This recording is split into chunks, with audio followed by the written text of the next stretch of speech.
Hello friends, मेरा नाम है Namit Agarwal and welcome to my channel Desi Angrez. आज मैं एक बहुत ही ज़बरदस्त कॉमेडी सीरीज़ की बात करने जा रहा हूं जिसका नाम है मॉडर्न फैमिली। मेरा रिकमेंडेशन इसके लिए must must must must must watch है। ज़रूर देखिए, बहुत ही बढ़िया सीरीज़ है। हंस हंस के आप लोग लोटपोट हो जाएंगे बिल्कुल। और इससे पहले कि मैं रिव्यू शुरू करूं, आप लोग जल्दी से मेरे चैनल को सब्सक्राइब कर लीजिए ताकि आपको और भी टीवी सीरीज़ के रिव्यू की नोटिफिकेशन मिल सके। डिस्क्रिप्शन की बात करता हूं मैं, सिंपल सा है। इस सीरीज़ में 3 फैमिलीज़ को दिखाया गया है जो आपस में रिलेटेड है। उनकी डेली लाइफ को कॉमिक वे में दिखाया गया है। और बात करते हैं इसके बारे में। सबसे पहले तो मैं ये बता देता हूँ कि ये सीरीज़ वाकई में अपने नाम को जस्टिफाई करता है। वैसे तो ये 2009 में स्टार्ट हुआ था और 2020 में ख़त्म भी हो गया, कुल 11 सीजन्स और 250 एपिसोड्स के साथ। लेकिन अगर आप आज भी इसे देखेंगे तो ये मॉडर्न फैमिली ही लगेगी। आपको रियलाइज़ ही नहीं होगा कि ये 13-14 साल पहले शुरू हुआ था। ये भी एक मॉक्यूमेंट्री सीरीज़ है, जैसे कि पहले मैंने आपको द ऑफिस और पार्क्स एंड रिक्रिएशन के सीरीज़ के रिव्यू में बताया था।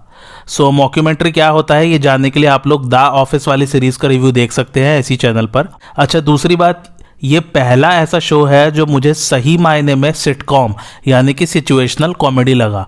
जैसा कि आप नाम से ही समझ रहे हैं, एक सिचुएशन ऐसी जिसे देख के ऑडियंस को अपने आप हंसी आ जाए। वो एफर्टलेस कॉमेडी होती है क्योंकि सिचुएशंस जो एपिसोड्स में दिखाए जाते हैं कि आपको उसको देख के अपने आप ही हंसी आ जाए। वैसे तो सब लोग फ्रेंड्स वाली सीरीज़ को आज तक का बेस्ट सिटकॉम कहते हैं और वो है भी, लेकिन उसमें एज सच सिचुएशनल कॉमेडी बहुत ज़्यादा नहीं है। उसमें actors are doing comedy. On the other hand इस सीरीज़ में वाकई में सिचुएशन के हिसाब से कॉमेडी होती दिखेगी आपको। तीसरी बात, इसके जोक्स बहुत ही सटल है। इसको सटल ह्यूमर भी कहते हैं। ये एक्चुअली एक और तरह का ह्यूमर है जिसमें इंसान अपने डेली रूटीन से ही ह्यूमर पैदा करता है और वो उसके लिए बहुत ही एफर्टलेस होता है और सामने वाला उसको देख के अपने आप ही हंसने लग जाता है। यानी कि आपको ये पता ही नहीं लगता कि कोई फनी चीज़ हुई है जबकि आप ऑलरेडी हंस रहे होते हैं। और सोचिए, जब सभी कैरेक्टर्स का ह्यूमर ऐसा हो तो फिर तो सीरीज़ का लेवल आप समझ ही सकते हैं।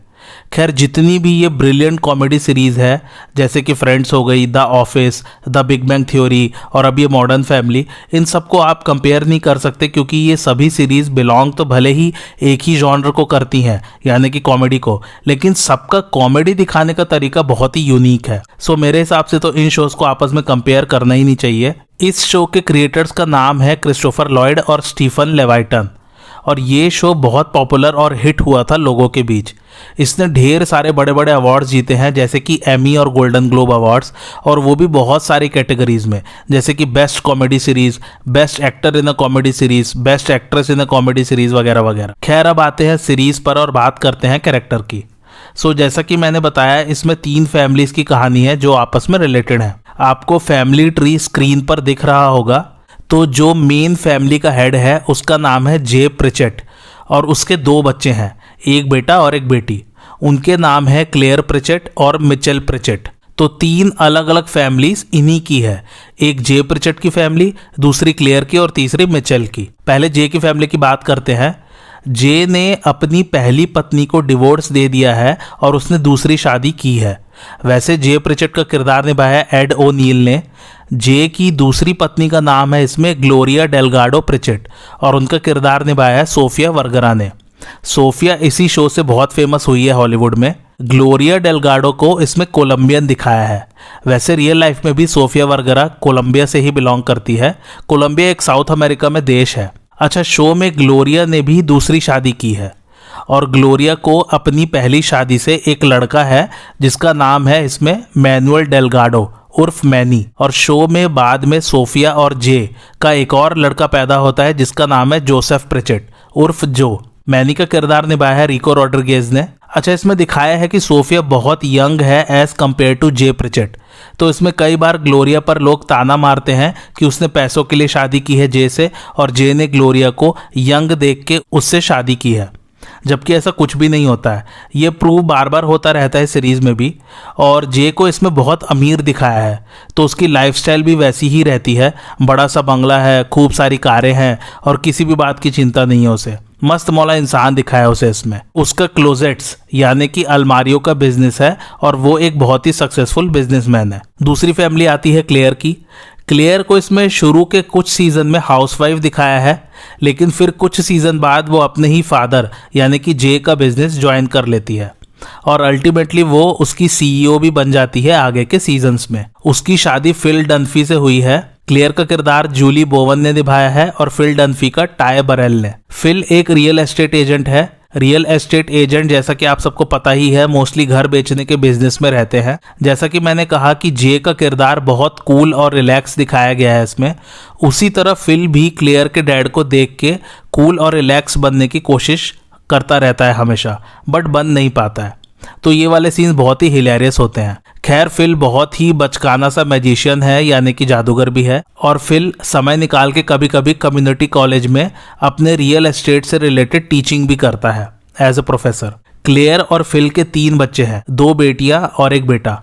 सबसे बड़ी एक बेटी है जिसका नाम है हेली और इनका किरदार निभाया है सारा हाईलैंड ने। हेली डनफी को पढ़ाई में कमज़ोर दिखाया है और एक टिपिकल टीनेज लड़की जैसा बिहेव करती है वैसे ही दिखाया गया है, यानी कि ऑल टाइम मोबाइल में लगे रहना और खूब शॉपिंग करना, पैसे उड़ाना और स्कूल में ध्यान नहीं देना वगैरह वगैरह। दूसरी बेटी का नाम है एलेक्स और उनका किरदार निभाया है एरियल विंटर ने। ये बहुत ही होशियार है पढ़ाई में और ये एक टिपिकल नर्ड की तरह बिहेव करती हैं, यानी कि हमेशा पढ़ाई पर ही ध्यान देना और स्कूल में सबसे कंपटीशन की स्पिरिट रखना और कोई सोशल लाइफ नहीं होती है इस कैरेक्टर की। तीसरा सबसे छोटे बेटे का नाम है ल्यूक और इनका किरदार निभाया है नोलन गोल्ड ने। ये भी काइंड ऑफ हेली जैसा ही है, लेकिन एलेक्स और हेली से कुछ ज्यादा ही बेवकूफ दिखाया है ल्यूक को इसमें। अब आती है तीसरी फैमिली मिचेल प्रिचेट की। मिचेल को इसमें गे दिखाया है। उसके हस्बैंड का नाम है कैमरन टकर। मिचेल का किरदार निभाया है जेसी टाइलर फर्गसन ने और कैमरन का एरिक स्टोन स्ट्रीट ने। इन दोनों ने मिलकर एक लड़की एडॉप्ट की है जिसका नाम है लिली टकर प्रिचेट और ये वियतनामीज है। लिली का किरदार निभाया है ऑब्री एंडरसन एमंस ने। मिचेल को इसमें एक लॉयर दिखाया गया है और जे ने मिचेल और कैमरन के रिलेशनशिप को दिल से स्वीकार नहीं किया है, बट वो उन दोनों को कुछ उल्टा सीधा बोलता भी नहीं है, लेकिन हाँ उनका मजाक बहुत उड़ाता रहता है और मजाक मजाक की तरह ही करता है। इसमें ऐसा कुछ भी ऑफेंसिव नहीं दिखाया गया है। तो ये है 3 मॉडर्न फैमिलीज और इन्हीं के डेली लाइफ में जो भी सिचुएशंस होती है उसे कॉमिक वे में दिखाया गया है।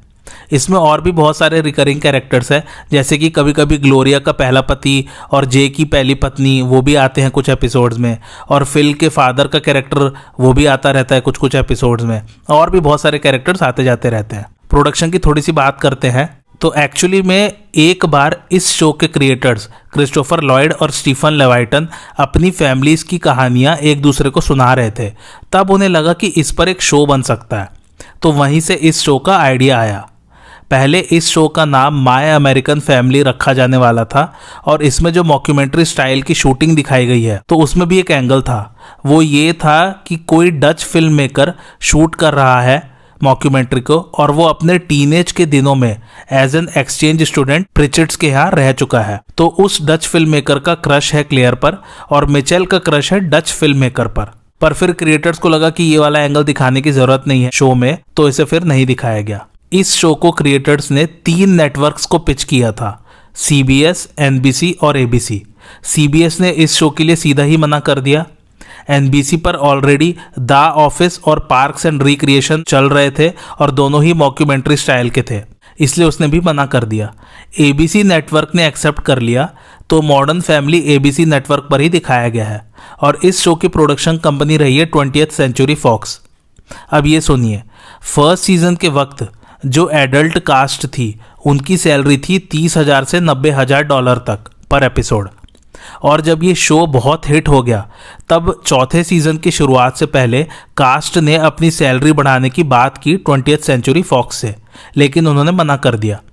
तब फिर 5 cast member Ty Burrell, Julie Bowen, Jesse Tyler Ferguson, Eric Stonestreet और सोफिया वर्गरा, जिन्होंने Phil Dunphy, Claire Dunphy, Mitchell Pritchett, Cameron Tucker और ग्लोरिया प्रिचेट का किरदार निभाया है, उन्होंने 20th सेंचुरी फॉक्स पर केस ठोक दिया। एड ओ नील, जिन्होंने जे प्रिचेट का किरदार निभाया है, वो केस से इसलिए नहीं जुड़े थे क्योंकि उनकी सैलरी पर एपिसोड ऑलरेडी बहुत ज़्यादा थी as compare to other cast members. लेकिन वो बाकी एडल्ट कास्ट मेंबर्स के सपोर्ट में थे अनऑफिशियली, और उन्होंने कहा था कि सबको एटलीस्ट $2 लाख पर एपिसोड मिलना चाहिए। लेकिन अदालत में सभी कास्ट मेंबर्स केस हार गए क्योंकि कोई 7 ईयर रूल है कैलिफोर्निया के लॉ में, लेबर कोड सेक्शन में, और अदालत ने कहा कि ये केस बेबुनियाद है और उनका केस खारिज कर दिया। लेकिन फिर भी कास्ट मेंबर्स की सैलरी बढ़ा दी गई थी। उनकी सैलरी इस केस के बाद 1.5 लाख से $1,75,000 के बीच में कर दी गई थी पर एपिसोड। और एड ओनील की सैलरी भी थोड़ी सी कम कर दी गई ताकि उनकी सैलरी उनके पीयर्स के साथ मैचिंग में हो सके। लेकिन एड ओनील को बैक एंड प्रॉफिट्स अच्छा खासा दिया जाता था और बच्चों की सैलरी $15,000 से $25,000 थी, तो उनकी भी सैलरी बढ़ा के $70,000 पर एपिसोड कर दी गई थी। खैर, मेरा रिकमेंडेशन मस्ट वॉच है। जैसा कि मैंने बताया, ये शो बहुत ही हिलेरियस है, आप वाकई में हंस हंस के पागल हो जाएंगे। दूसरी सबसे अच्छी बात इसमें यह है कि सभी एक्टर्स की कॉमिक टाइमिंग बहुत लाजवाब है, और यकीन मानिए सभी एक्टर्स की। इसमें सभी एक्टर्स का डेवलपमेंट भी साथ साथ चलता रहता है। बच्चे बड़े होते हैं और वो जिन जिन फीलिंग्स या इमोशन से गुजरते हैं, उसको जिस कॉमेडी वे में दिखाया गया है उससे आप लोग रिलेट कर पाएंगे। चाहे अमेरिका हो या इंडिया, सभी जगह सेम ही होता है। पेरेंट्स भी सब जगह एक सा ही बिहेव करते हैं। इसलिए जो सबसे बेस्ट बात मुझे इस सीरीज़ की लगी वो है रिलेटेबिलिटी। ये शो आपको अपने बचपन की याद दिला देगा और आप बच्चे से लेकर बड़ों तक सभी कैरेक्टर से रिलेट कर पाएंगे, क्योंकि बड़े लोग घर में कैसी बातें करते हैं और कैसा बिहेव करते हैं ये सब भी आप लोगों ने देखा और महसूस किया है। और जब इन सभी चीज़ों को एक कॉमेडी के रूप में दिखाया जाता है तो फिर तो सीरीज अपने आप में ही बेमिसाल हो जाती है। और मैं लास्ट में फिर से कहना चाहता हूँ, कॉमेडी बहुत ही ज़बरदस्त, लाजवाब, बेमिसाल है इस सीरीज़ की। और इसके एपिसोड सिर्फ 20 से 22 मिनट के हैं, तो आप इसको ज़रूर देखिए जब भी आपको टाइम मिले। आपको पता ही नहीं चलेगा कि ये शो कब ख़त्म हो गया और आपको लगेगा कि ये शो और चलना था। अब कुछ मज़ेदार फैक्ट्स की बात करते हैं। पहला फैक्ट ये कि एरियल विंटर्स, जिन्होंने एलेक्स डनफी का किरदार निभाया है, वो जब एलेक्स के रोल के लिए कास्ट की गई थी तब वो मात्र 11 साल की थी और उनकी मम्मी हमेशा उनके साथ सेट पर होती थी। लेकिन एरियल की मॉम एरियल को हमेशा उसकी परफॉर्मेंस और वेट के लिए उल्टा सीधा कहती रहती थी, और वो इतना सुनाती थी कि प्रोड्यूसर्स तक ने कह दिया था कि एरियल की मॉम को सेट पर अलाउड नहीं किया जाए। अल्टीमेटली 2012 में एरियल को उनके घर से अलग कर दिया गया क्योंकि एरियल की माँ उसे बहुत ज़्यादा फिजिकल और इमोशनल अब्यूज़ कर रही थी और वो लीगली अपनी माँ से अलग हो गई थी फाइनली। दूसरा फैक्ट ये कि सभी एक्टर्स ने एक पैक्ट बनाया फर्स्ट सीजन से ही कि वो अपना नाम अवार्ड सेरेमनीज में एज अ सपोर्टिंग एक्टर ही डालेंगे, ना कि एज अ लीड एक्टर, क्योंकि सभी एक दूसरे को सपोर्ट ही कर रहे हैं पूरी सीरीज़ में। इसमें कोई भी लीड एक्टर नहीं है एज सच, इसलिए जितने भी अवार्ड्स एक्टर्स और एक्ट्रेसेस ने जीते हैं वो सभी सपोर्टिंग कैटेगरी में जीते हैं। तीसरा फैक्ट यह कि ऑब्री एंडरसन एमंस, जिन्होंने लिली टकर प्रिचर्ड का किरदार निभाया है, वो सबसे छोटी उम्र यानी कि मात्र 4 साल में ही स्क्रीन एक्टर्स गिल्ड अवार्ड जीत गई थी और ये अपने आप में एक रिकॉर्ड हो गया है। चौथा फैक्ट है कि इस सीरीज़ की कास्ट और क्रू सेट से बाहर रियल लाइफ में एक दूसरे के साथ भी काफ़ी वक्त गुजारती थी, जबकि जनरली ऐसा शो बिजनेस में नहीं देखा जाता है। ये एक रेयर केस है। पांचवा फैक्ट है कि इसमें जो कार के सीन्स है वो एक्चुअल में कार ड्राइव करते वक्त ही लिए गए हैं, ना कि किसी ग्रीन स्क्रीन पर जैसा कि आम सभी मूवीज़ या सीरीज़ में किया जाता है। छठा फैक्ट यह कि सारा हाईलैंड, जिन्होंने हेली डनफी का किरदार निभाया है, उन्हें रियल लाइफ में किडनी की प्रॉब्लम थी, तो उनका किडनी ट्रांसप्लांट 2012 में हुआ था और वो बहुत मेडिसिन लेती रहती थी और उन्हें बेड रेस्ट का भी रिकमेंडेशन था डॉक्टर्स द्वारा। इसके बावजूद भी वो रेगुलर शूटिंग पर आती थी। फिर उनका एक और किडनी ट्रांसप्लांट हुआ 2017 में, तब भी सभी कास्ट और क्रू ने उनकी बहुत केयर की थी। सातवां फैक्ट है कि सभी कास्ट का मानना है कि टाय बरेल जैसे रियल लाइफ में है वैसे ही उनका कैरेक्टर भी है, यानी कि फिल डनफी वाला कैरेक्टर। आठवां फैक्ट है कि एड ओनील, जिन्होंने पहले 11 साल एक सिटकॉम में ऑलरेडी काम कर चुके थे जिसका नाम था मैरिड विद चिल्ड्रन, उन्होंने जब मॉडर्न फैमिली की स्क्रिप्ट पढ़ी तो उनको पता था कि ये शो बहुत सुपर डुपर हिट होगा और कम से कम 10 साल चलेगा, और हुआ भी वही। एड ओनील ने वैसे इसमें जे प्रिचर्ड का किरदार निभाया। नौवां फैक्ट है कि इतने साल चलने के बावजूद भी एक भी कास्ट इस सीरीज को बीच में छोड़ के नहीं गया और 6 actors Ty Burrell, Julie Bowen, Sofia Vergara, Jesse Tyler Ferguson, Eric Stonestreet और एड ओनील सभी पूरे के पूरे 250 एपिसोड्स में आपको नजर आएंगे। 10वां फैक्ट ये है कि ये सुनिए, नोलन गूल्ड जिन्होंने ल्यूक डनफी का किरदार निभाया है, उन्हें इसमें बहुत ही डम्ब यानी कि बेवकूफ़ दिखाया गया है, जबकि रियल लाइफ में नोलन मेंसा नाम की सोसाइटी से 4 साल की उम्र से ही जुड़े हुए हैं। मेंसा यूं समझ लीजिए एक जीनियसेस की ऑर्गेनाइजेशन या सोसाइटी है जहां race, caste, creed, age, ethnicity, religion, social background, politics वगैरह वगैरह कुछ भी मैटर नहीं करता, बस आपको होशियार होना चाहिए।